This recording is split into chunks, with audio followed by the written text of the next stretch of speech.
Well, it's been a day of high drama today. I'm just getting over it. Honestly, earlier on, we went out, didn't we? We decided to pop out and go and get a bite to eat. Yeah. And my phone buzzed, not with a phone call, but with an alert from a new tracker that I put on my bike saying your bike's just moved. I thought, hello. I looked at it and it was moving towards the bus station and then it was moving towards the train station. Oh, no. So I thought I'd pop down and go and have a look, see what's going on. Rich then suggested manfully that he might want to come with me in case I Bit of backup. get into any bother. In case there was more than one of them. Yeah, exactly. People, not bikes. And on my I declined. I did assure him, I lying through my teeth, but I assured him that I wouldn't approach anybody. It's very courageous, I thought. But on my way down, I happened to bump into a policeman. So I scooped up this policeman, CSO, and he came with me to exactly where the dot was on my phone to say where the bike was. But we couldn't find it. Couldn't find it anywhere. And we paced up and down, and it's one of these Apple AirTag things, and it's quite good. It'll tell you, point an arrow to it, but it couldn't find it anywhere. So I had to come back. Klingon cloaking device, maybe. Yeah. And I'm presuming the bike is no longer there. Well, that was the case. That was the status as of that point. And then I left the policeman and came back and started looking up the Cycle to Work scheme notes to go and buy myself a new bike. And then the policeman turned up with my bike about half an hour later. I thought, that's good service. That's brilliant service. I've paid my taxes well this month. Where did he find it? Fantastic. Well, he got the CCTV people in the control room to track the bike's journey with its thieving rider from the office all the way to exactly where we were standing with our tracking device. But he'd hidden it down a little, whatever it was, alleyway or something that you couldn't see from the road. And it was only the CCTV that spotted him bringing it down there. Wow. So the policeman went in, the thief wasn't anymore, so he just helped himself to it, brought it back. So it's been a bit of an up and down day. Needless to say, our office practical joke backfired. But what a great service for the police. What a great Well service. done, the police. Just got to clarify, it wasn't actually a practical joke. It's very serious. Just funny, yeah. But it has rejuvenated the discussion about the Cycle to Work scheme. Everybody wants a bike. Have to buy the tracking device. Anyway, enough of all that waffle. We better get on to a podcast.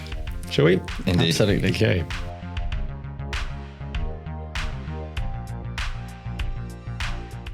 Hello and welcome to another episode of the SME Growth Podcast. It's designed for small and medium-sized enterprises that want to grow, and it's hosted by us here at Wellmeadow, an agency based in Shrewsbury. I'm Dave Parry, and as ever with me is Richard Buckle, my co-director. Hello. Welcome. And welcome to you too, and everybody else. And we're very lucky because we have a guest today. We have Phil Topper. Hello. Hello, Phil. Thanks for coming along. Phil comes from a company called Seymour John, and they're a recruitment consultancy firm. So we thought, we could have some sport here. Let's ask a recruitment consultant about recruitment consulting, just to take the focus off consultants for a change, because we're normally the butt of everybody's jokes. So we thought, let's get someone else in and share the pain. So Phil, you very manfully agreed to come in. Thank you, David, for the invite. He has got no idea what he's doing. I've strapped myself in. Strap in, hold tight. Here we go. So we might as well start with a few introductions. So, Phil, how did you get into this? What do you do? Yeah, how did I get into it? And then talk a bit about Seymour. So, really quickly, I did a degree in economics, went into a company called Hayes PLC about a year and a half after my degree. A lot of people will have heard of them. A well-known PLC. Yeah. Had a great time for 14 years, probably diverged from the culture in the last year and thought I want to be happy again. And knew that Mr. Seymour and Mr. John had just set up a business in the previous year, and there'd be an open door. So after some discussions, which all started with a dream that I'd had. No way. Very strangely. I got in touch, and to cut a long story short, I'm about to reach 10 years with the business in November this year. Excellent. So what was the dream? So you had to ask that. So it's going to be, wasn't it? It's really hard to talk about this without saying negative things about my former employer. Okay. But essentially, I thought I'm 37 years old. The final salary pension's closed. That's 25 more years of this, which I'm not enjoying anymore. What am I going to do about it? Am I going to set up my own business? Am I going to phone up Mark Seymour and Emily and John? And then I woke up. No way. Yeah, it was that Wow. lucid. It's like lucid, so yeah. all I What could if think they about all planted day. a tape recorder under his pillow or something? So all I could think about all day was, what am I going to do about this? So I dropped Emlyn a message. Mm-hmm. It went I had a dream that I was leaving Hayes and coming to work with you guys last night. He misinterpreted it as I'm leaving Hayes and coming to work with you guys. Apparently he told me later he'd been jumping up and down on the bed with his wife, who I know well, celebrating the fact I was coming to join them. And then he reread it and went, oh. It was only a dream. That's a good You were just telling me about a dream. I thought, what a lovely reaction to have. Yeah. Oh, let's have a chat. You didn't need the interview after that then? So, You'd already decided, we still had three meetings, I think, before we sort of shook hands, because you've got to make sure, it's a startup then, and they were doing something slightly different to what I do. So it needed to feel like a business. But they'd done an amazing job of the setup.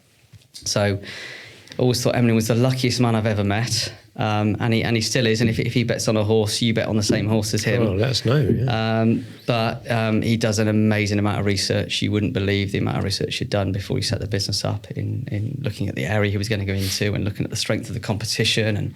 And so just briefly then, for Seymour John, it's not an advert, but is it different to other practices? Well, I guess the aim has always been to be the best service provider in the market. So that's what we're trying to stand for. It's not trying to be the cheapest or the biggest by volume. It's trying to be the best service provider. So hopefully we're where you come to if that's what you're looking for.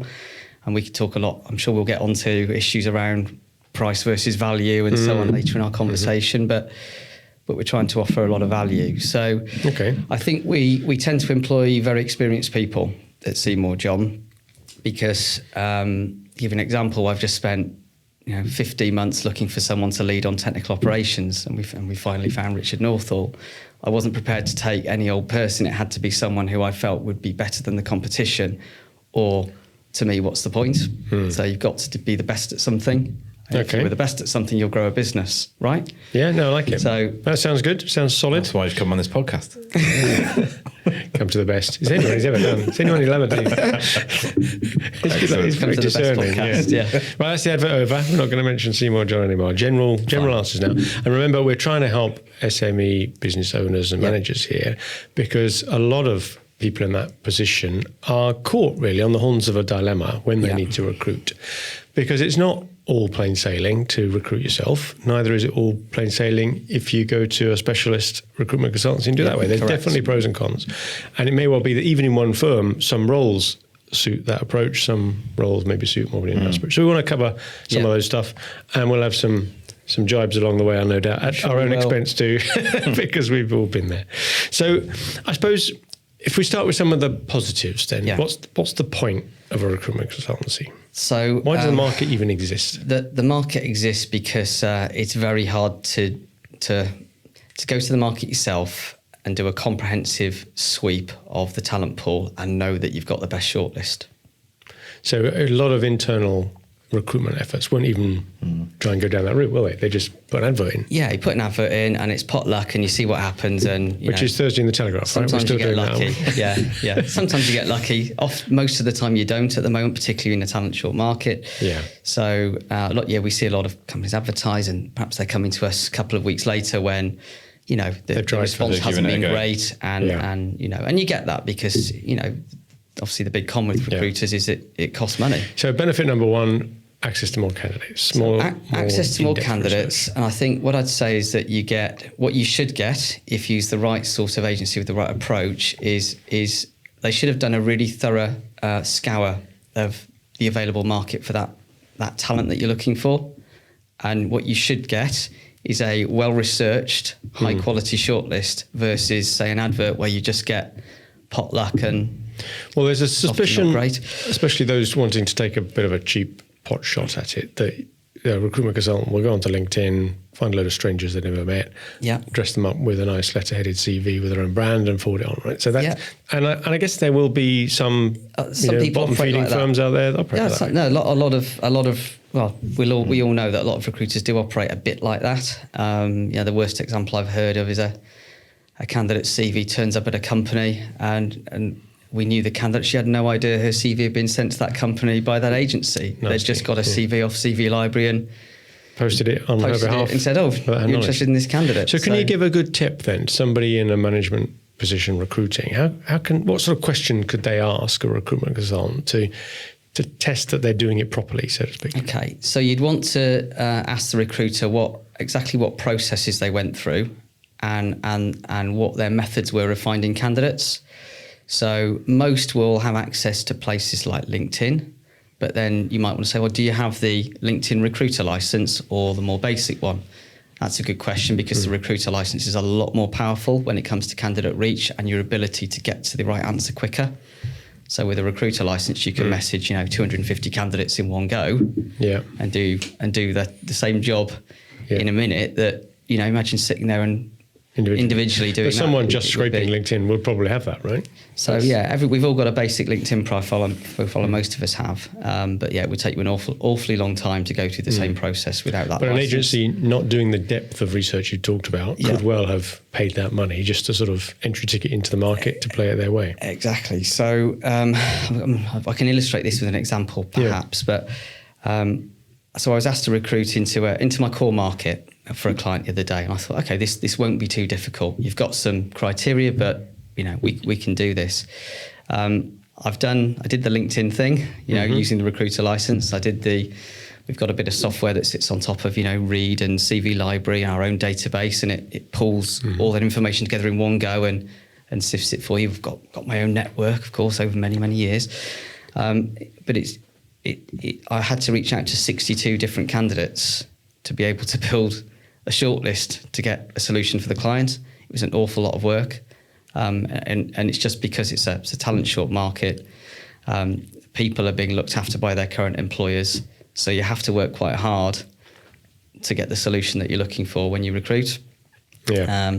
So if you want to work with a recruiter who's prepared to do the hard work, essentially who's got access to those tools, has got the time resource to actually do it for you, and has got a really good toolkit.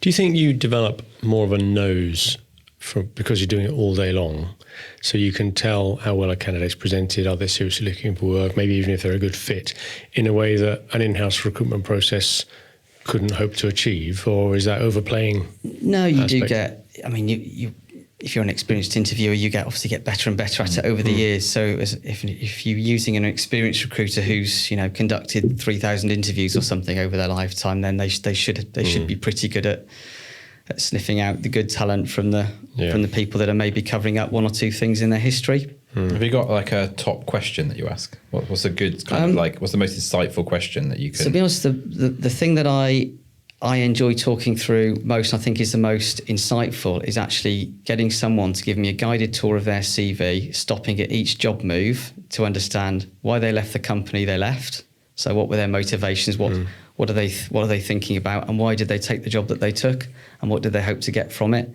Oh, so you put more of a play on the changes, the reason for the changes, than necessarily what they did while they were in the post. Not that that's unimportant. You talk about that so you can talk about that in things like the competency-based questions later on, because you want to dig into that too. But getting the story is a way of understanding what really motivates someone. And then you can talk about the different competencies they have and how they've demonstrated their skill within each job, which you do. And with some help from a client last year called Dave Darby, we also developed an approach looking at a culture and values-based interview, where you almost threw away the CV and you just asked questions that weren't too obvious to the candidate to understand what makes them tick, what their core values and beliefs are, and just whether that aligns well to the company's values and beliefs. Does that take people by surprise then, the interviewees? I think we had some broadly good feedback about the process, because they felt they'd had quite a deep interview, and I certainly felt like I'd really got to understand them. So he's not giving you his killer question, is he? So there isn't really a killer question. There's no magic pill to find the right candidate. But I think it's really important that you interrogate the job moves, because you need to understand if that candidate is joining you for the right reasons, and listening to their story up to that point is going to tell you an awful lot about that. And is that things like where they may be negative about the company and it's all, or, you know, that might be a poor indicator, or so, it's like, I'm actually really looking to move on and develop, and so you what sort of indicators have we got? So a couple of examples would be, you know, meeting someone relatively recently, they'd perhaps fallen out with a couple of their previous employers. So, you know, there's a red flag there maybe to explore. You know, anything can happen once, but if it's happened twice, is there a pattern? Are you maybe a bit more difficult to work with? Why might you be? Type of thing. Yeah. Another candidate, you know, they'd made a couple of moves just because they'd after 2 or 3 years in the job, which was relatively steady state, they get bored and want to move on. So you know that if you employ that candidate, you have to keep them challenged or they'll leave. So you just get these insights along the way. So this is a bit of a leading question because I know a little bit about how you work, because we've worked together before on behalf of mutual clients of ours. And you keep in touch with people you've placed after you've placed them. Which when you first told me that surprised me a bit. I didn't realise there was kind of an angle. Now, I guess it's in your interests in the long run. You would generally do it if you're placing managers and directors, for example. Those people are your clients as soon as they start in the new business. So you're keeping in touch because they may want to recruit. Yeah, exactly. And they probably want you to maintain that relationship because, you know, if you've done a good job and you've formed a trusted relationship, then you're probably the person they're going to want to talk to. So it's a welcome connection. I think if you're placing, you know, let's call them, you know, junior level people who aren't in a position of recruiting in the future, you would tend to drop off that contact. You keep in touch for a period, you know, make sure they're settling in okay. You probably maybe just keep in touch with the client then maybe after 3 months, you know, maybe 6 months, maybe a year, and you just keep checking if everything's okay. See, now maybe I over-interpreted this, but I always got the impression that you were almost acting as a bit of a career coach for some of the more junior, middle-ranking people that you place, so that you could spot when they're ready for their next move or advise them whether that's a good idea or not. Can you do a bit of that? Yeah, no, it's a you're often someone's, you know, I say career coach, career angel. You know, you encourage them to use you for that, so that, you know, you get to hopefully give them some good advice along the way, but it just builds a trusted relationship. So I think this is where you look at people behaving transactionally and people behaving just thinking about the long-term good. And I think, you know, your experience guides yourself, and you'll know when you've been in business a long time that actually if you try and do the right thing by people and you try and think about the long-term good of a relationship or a company's health, you don't need to worry about making the next transaction. You can relax and just think you'll get people coming to you when they need you. Well, it's the same message we give out to all of our clients when we're helping them to generate leads generally. You've got to be helping in non-obvious, non-linear ways in between each transaction. Yeah. You've got to be around for the long haul, really, not just waiting for not just interested when they need, when they want to spend some money. Yeah. So, slightly off-topic question, but we often talk about AI on this podcast. Yes. How's that impacting the recruitment sphere? Yeah. Are you seeing that? Yeah. Are you? Yeah, I was quite worried about this a few years ago, if I'm honest, because I could see it, you know, potentially taking away my job, my business. You know, what am I going to do when AI takes my job? It's a genuinely a realistic possibility. Do you think that threat is higher now, or? Well, I just thought the only way to handle this is to get at the front foot of it. You know, what can I do as a recruiter to build some AI tools into our process? So I briefly mentioned that I have a piece of software that sits on top of Read and CV Library, and you can fire it into LinkedIn, and that's like a sort of smart search algorithm. So it intelligently will build the search sort of for you. Something that can be a really complex process to get right with no errors. It's like building a complex mathematical formula. Essentially, it makes that simple. Are you seeing anything? Are you seeing people starting to ask for that now? Are people looking for AI skills? Are they coming to you saying, "We need someone with at least some understanding of the sphere"? Or the only thing I'm really seeing is, you know, you want everyone wants someone who's very system savvy. We've always wanted people who are really good on Excel. That hasn't really changed. You're getting more requests for Power BI skills and so on now. So that is kind of data analytics capability. But I've not had anyone yet say, I really need someone who is at the forefront of AI. That may come. So it may come. Yeah. Well, that's a good question. But what about the other side of that? Do you find ever that a candidate may be using AI to maybe write their cover letter or, polish up their CV and give a falsely positive impression of themselves? Interesting. There's so many memes of this online at the moment, isn't it? Like when you've got ChatGPT to write your CV and you've got the job as like the senior coder or something, and you're first day on the job and you're just sweating, it's gone horribly wrong. Yeah. I haven't seen any obvious examples of candidates using that to write their CV. Would you know? I might not. Yeah. I mean, we've just started using a bit of sort of automated marketing software ourselves because it's something that I felt we were really bad at, and that's got almost a ChatGPT function within it where you can get it to write an article. You ask it a question, it'll write you an article on it, and it's an okay starting point. But if I sent that out there professing to be some expert in recruitment and this is the best thing I could say, I don't think people would want to follow my advice for very long. So you've got to put the human element into it to make it real and meaningful and current and all that sort of stuff. So I haven't found a way yet to work without the human interaction. But well, in a year's time, or maybe quicker, the speed is going out. Invite you back and see if you've noticed any more. Yeah. Interesting. But, the other question we just talked there about you keeping in touch with candidates as part of the career coaching. I'm aware of one of the criticisms that people level at recruitment consultants, and they may not be as rude to level this to your face, but they talk to me about it behind the scenes. You probably heard them all. They probably have in the past. But the danger you have of wanting to find the best solution for that candidate, and ultimately maybe it is the best solution for their current employer, could well be for their next employer, but taking somebody out of a job that you've placed them into. Are there any sort of codes of conduct in the profession that you either never do that or any certain circumstances? How does that work? Yeah, there's definitely a code of conduct. So the rule is if you've placed someone in a job, and this is really a rule that I would have thought that 95% of recruiters, well, maybe that's generous, a high percentage of recruiters should and will abide by. I appreciate that you get some grey areas because you always do. I've had people say, well, what about 4 years later? What about 10 years later? Is it okay then? So how do you operate then? What's your guiding principle on that? What I would say is that if you've got that question you asked earlier, if you're keeping in touch with someone, is that okay?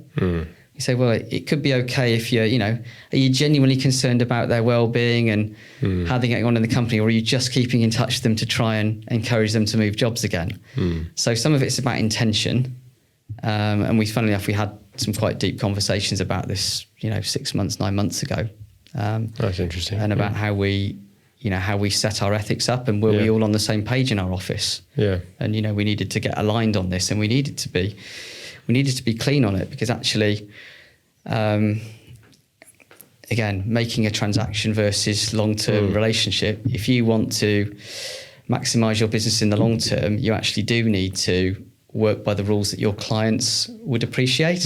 But yes, you've got to find balance with. So what if what's the conclusion then? How did you? So you sort of say, well, you if you've placed someone in a job, you don't touch them until such a point where that person then gets in touch with you. But then the other thing that can happen now is someone's CV suddenly appears on CV library that you've placed 2 years ago or something. Well, that says, I'm looking for a job, right? So would say, I've just seen your CV on CV library. Are you looking for a job, or are you just updating your details for some reason? And of course they're putting their marker out there, aren't they? Yeah. This might sound like I'm trying to be too white than white, but I'm genuinely, if I've placed someone in a job, I'm genuinely disappointed if they're looking to move on. It's not a good thing, so why is that? You want to understand why that's happening, and it might just be, well, I haven't had a pay rise this year. Well, why don't you go and ask your boss? Because I'm sure they'd much rather you had that conversation now than when you've got another offer to go to. and it's going to make you look a lot better in the company long term. So you can give people strategies to deal with some of the issues they've got. And I often genuinely do that, which might sound counterintuitive to trying to make money out of recruitment. But again, if you think about you're there to give the right advice to people, then they'll come back to you because they'll trust you. And if you give self-serving advice, then you'll just be like all the rest and you won't build a stronger reputation. Sure. So no, if we've placed someone but we see they're actively on the market again, they're suddenly open to work on LinkedIn or their CV's suddenly all over CV Library, then we will get in touch because it's a big factor. And you'd say that's a rule that pretty much most recruiters would follow the same. Most recruiters would follow that, and it's really an industry sort of standard code of practice. Right. Yeah, fair enough. The other worry I have, and I've heard expressed around the sort of conflict of interest area, is that if you've got a short list of candidates that you're pretty keen on, and maybe the company recruiting has got a couple of other candidates from another source, maybe direct applicants perhaps, or someone they know. So there's a few in the pot there. How do you possibly ever manage that conflict of interest where clearly you want your candidates to succeed? Because in many cases, and we'll talk about fee structures in a minute, but in many cases you don't get paid unless one of your candidates gets placed. So how can you be truly impartial about whether candidate A from you is better for the job than maybe candidate B that they've got? Yeah, I think I probably learned to handle that in a far maturer way now than I would have when I was 25 or something. But yeah, back then I would have, been trying to promote my candidates and all the rest of it. But I'm 47 now. So 22 years later, you think, look, it's about that company's got to get the right candidate, okay, if they're going to succeed in the best way. And if often they'll be open to say, well, we've got, the candidate's name is X that we're looking at. And sometimes we'll say, to be honest, we think they're really good if we know them. So you're playing the long game there. Yeah, it sounds like that's an approach. So if the shortlist we've given you, the only one that's going to match up to that person is X. If that's your standard, that's great. Maybe just see those two first, and we'll maybe look at the others if we need to later. So you're just better off having an honest conversation, and always think about the long term scenario. Enough, And I've had I think the big marker for me around ethics was. I had a situation about 15 years ago where I've been working really hard on this vacancy. The perfect candidate came to see me while my client was on holiday for a week, and then I was going away. And they were amazing. They were a shoe-in, as it were. My £8,000 fee was more as made, in the guaranteed, bank. Yeah. And right at the end of the interview, he said. The only thing to mention, by the way, I'm going to be going to Australia in a year. We're emigrating. Okay. Find something to mention. So having understood there was no way he was not going to change his mind on that, even if he absolutely loved the job, he was definitely going. I said, I'm really sorry, I can't put you forward. He said, don't worry, I won't say that in the interview. I'll basically lie to my client. I said, I'm ever so sorry, I can't. This guy really trusts me. He specifically wants someone to be there for 4 or 5 years minimum. I can't put you forward. And then I went on my holiday. I came back from my holiday and they'd employed him through another agency. Oh, no. So, of course, I had to... There's an ethical conundrum for you. Yeah. So I broke the bad news to my client and said, just so you know, this is the conversation I had with him. This is what to expect. The candidate didn't thank me for that, but, he was a liar. So he shouldn't have got a job on false pretense. He could have got a 1-year contract somewhere.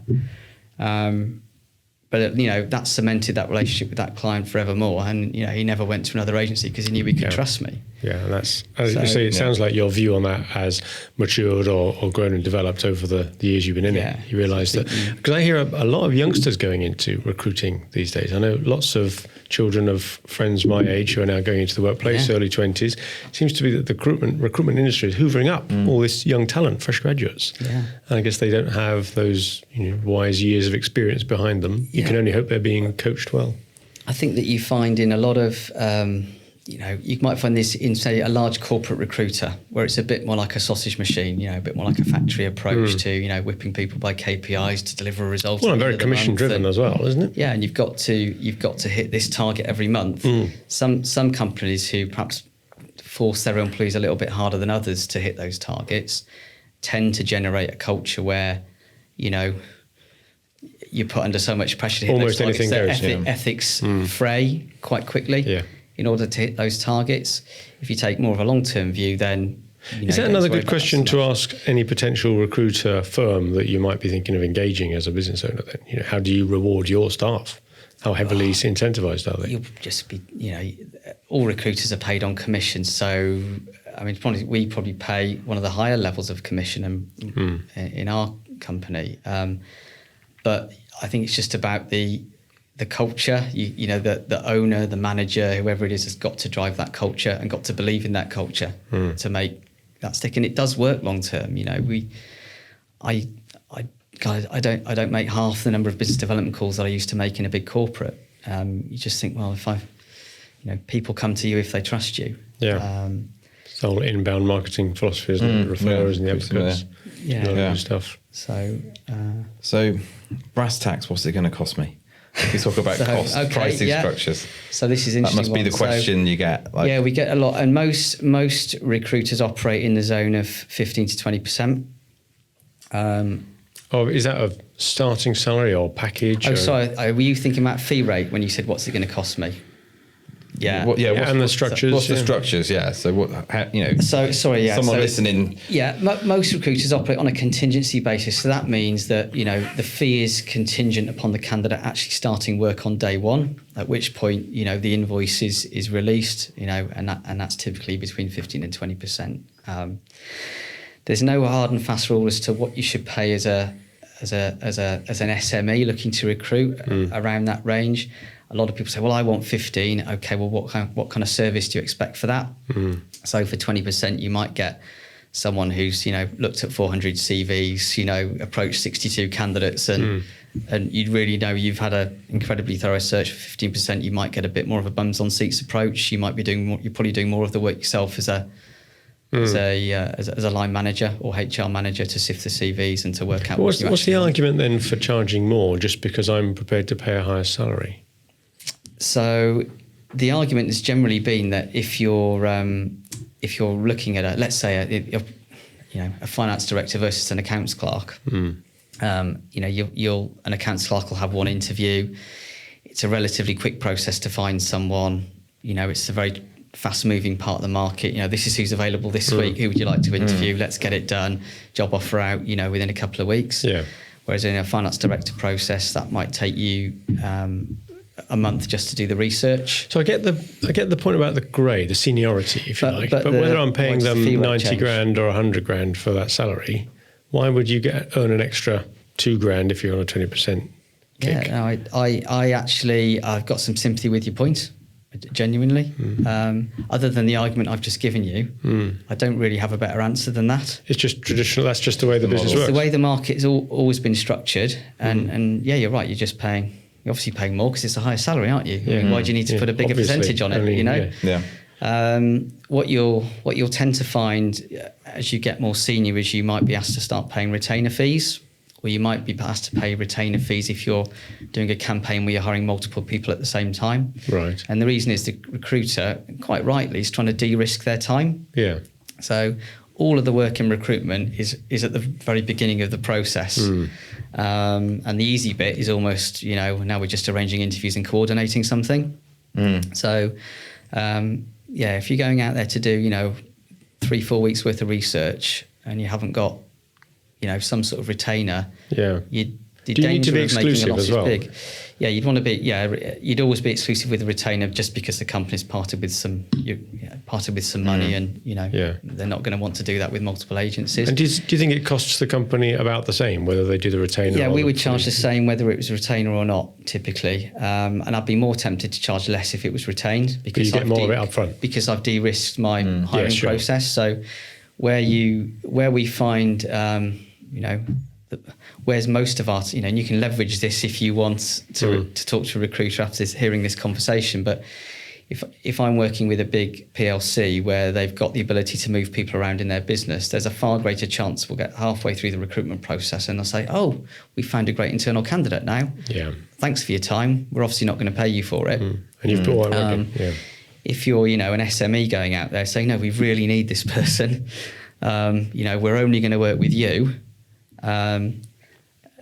you're in a better position to negotiate a good price. Right. You'll negotiate a better fee percentage if you offer to give that recruiter a retainer as well, because you've de-risked their process. Well, I've heard of people not doing the horse trading on the percentage, but I'd almost be interested in that other point I raised just now, that if I think I'm going to be paying around about 90,000 for a role, but it could go up to 100 or down to 80, just agree with you a number up front. Given that I'm aiming at 90, why don't I pay you whatever percent of that, in the middle. And we'll just agree a fixed fee. Yeah. But still contingent on the place. We do that very often. Oh, you do? And it's a perfectly sensible strategy. Yeah. Okay. So that you know what you're paying for and you're not... People, if you were the employee, you would worry that the recruiter might try to promote more expensive candidates to increase their fee. Yeah, you worry about that. I genuinely don't think recruiters tend to operate like that. I think most have got good ethics. But you can understand the fear is there, especially for someone who's not used recruitment consultancy as much. No, absolutely. And guarantees are another one. I've always been quite interested as to almost what's the point, because they tend to expire quite quickly, 3 months maybe. Typical's 12 weeks for most recruiters' terms of business. So as an employer of a new starter, to find out enough to call a day within 12 weeks, you've got to be either very hot on your induction process and onboarding, or down and out ruthless. You're not giving people much of a second chance. This is about maximising the level of assurance to the employer that they're hiring the right candidate, and how can you actually achieve that? So you can do some of that by doing a better job before the offer even goes out. So I've become a really big fan of referencing people who come to me and say, I'd like a job. We might not have an offer for you yet, but actually I've not worked with you before. I don't really know the businesses you've worked with and what they think of you. So do you mind if I talk to a couple of your previous managing directors? And if, obviously those references are great, then you're providing a pretty assured hire. Yeah, that's better, isn't relatively speaking. So you can de-risk it that way for your client, and that obviously adds a lot of value to them. So you can ask for that if you're going to recruit saying, this is the service I want. You can say, well, I'd like you to reference the candidates for me, please. So I would typically write up a transcript. This is a good way of doing it, actually, if anyone's listening. People think, I don't want to give the name of my referee to you, because if I have to do that every time I move a job, they're always going to be getting phone calls. So, well, look, I'll tell you what, there's a better way we can do this. Let me call them. I'll explain that once I've written up the transcript of their conversation with me, they can see it and sign it off as a true version of your character. It'll have my logo on it. An independent third party has taken this reference. I'll ask if you can have a copy to the candidate, so the candidate gets a copy. So they've had one conversation, this referee.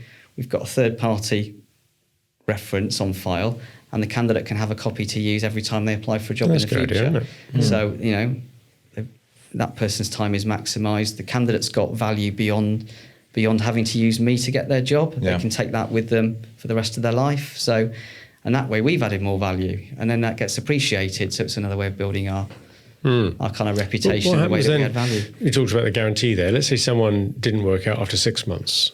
What sort of approach do you tend to take in that sort of case? So if it's an exclusive director hire, by the way, I now offer a 6-month guarantee up to that level. But I wouldn't for a lower level position. But we will offer 16 weeks instead of 12 if you work exclusively with us. So you might find that recruiters play around with that a little bit. But we'd take like a goodwill approach again. So we want that company to think we've behaved in an appropriate manner and in such a way that they want to deal with us again. So if it's they've left after 6 months and the guarantee was only 3, that's okay. It's going to cost you something to recruit, but we're not going to make any money out of it this time. Yeah. So if our break-even fee is average fee is 14%, or was 14.5 when I calculated it 4 years ago, by the way. So I need to make at least 15 to make any money at all, and 15 I'm not making much. So it gives you an idea of what recruiters make. Yeah. I'd look at charging it, I've had to do that recently and said, look, I actually did it just below our break-even point, because they hadn't stayed. You take a goodwill view, take a long-term view as well, and you've also sometimes got to look at is it why has it gone wrong? So if it's gone wrong because the candidate behaved in a terrible way when they joined the business, I think that's more on the recruiter. If it's gone wrong because the company's behaved terribly towards the candidate, then you need to probably cough up. Yeah, maybe. And actually, why you want me to put someone else in there? How do we avoid this happening again? And how do we make sure that? Have there ever been clients that you don't want to work with again? Yes. And who are they then? Let's have the list. Maybe we shouldn't go there. No, we probably shouldn't. We won't name any names, but exactly. people, obvious ones. Are people actually going to pay the bill? Yeah, you work with someone obviously. and it's taken you, We've all had that. Yeah. 6 months to get paid. You might not want to work with them again. There's companies where I was aware that the owner's ethics were extremely dubious, right? And I didn't want to be associated with working with somebody like that. I saw one the other day where we'd had a look on Companies House, and the director who owned the business had about 52 different directorships or something. It looked like he regularly opened and closed businesses and probably took his suppliers for thousands of pounds every time as well. So you don't want to be associated with those sorts of businesses. Yes, that's good. Because you're trying to give your ethics. You want to give your candidate who trusts you a good experience. It's not just about wanting the client to. Well, you've got 2 customers, haven't you? That's the agency model. So. You're always trying to match. Yeah. So what do you think? Does he get the job?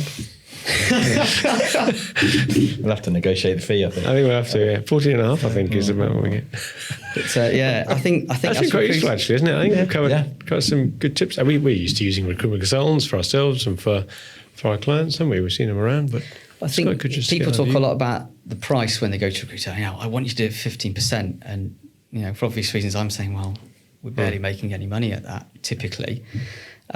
So why should you pay any more than that? And I think that's about then getting the right experience from your recruiter. So don't think you haven't got the time to let your recruiter come and meet you. Yeah. That hour or hour and a half that they spend with you, getting a brief, understanding you, understanding your business, you'll get ROI on that, return on investment, very quickly by only seeing the appropriate candidates for interview and not wasting your time seeing 2 or 3 that weren't right. Payback for them. So they should be getting better candidates, putting less effort in, an independent view. So make sure your recruiter comes in to see you. I would advise you to work exclusively, because you've given your recruiter has taken emotional responsibility for solving your problem. And if they've done that, they will work really hard to deliver it for you. They'll be fully on board. If you say, I've given the problem to 4 of you, what sort of service do you think you're going to get? Yeah. But people think, I need to do that to spread the net to get the candidate. Prophecy, then. You don't need to, because people tap into the same resources now, like LinkedIn, like CV Library, like Read. Every recruiter's got access to those tools, generally speaking. So you can just find the right one to work with, and then work with them in the right way, and you will get far better value and have a far better experience with your recruitment process. There we go. I think he's defended the profession reasonably well. I think that's okay. Yeah, I think he's done a good job there. Well, we don't get everything right either, and sometimes we have to, apologise humility at the end. Apologise and fix it and so on. But good. Really appreciate you coming in, Phil. Great. Thank you very much. Very much. Thank you. Very useful. So thank you very much, Phil. You've been listening to the SME Growth Podcast from Wellmeadow. And as I ask every week, if you can follow us on whichever service you get your podcasts from, that will be much appreciated. If you go onto Spotify, there's a plus follow button, and there's a little bell next to it. When you tick that, then it will automatically notify you when our next episode drops. And if you listen on Apple, then there's a plus follow button at the top of the series page. But perhaps better than all of that, if you can just tell your friends. There'll be people out there that I'm sure you know in business that may well be interested in some of the content, both today's and some of our previous episodes. So please point them in our direction. And other than that, good luck with your business.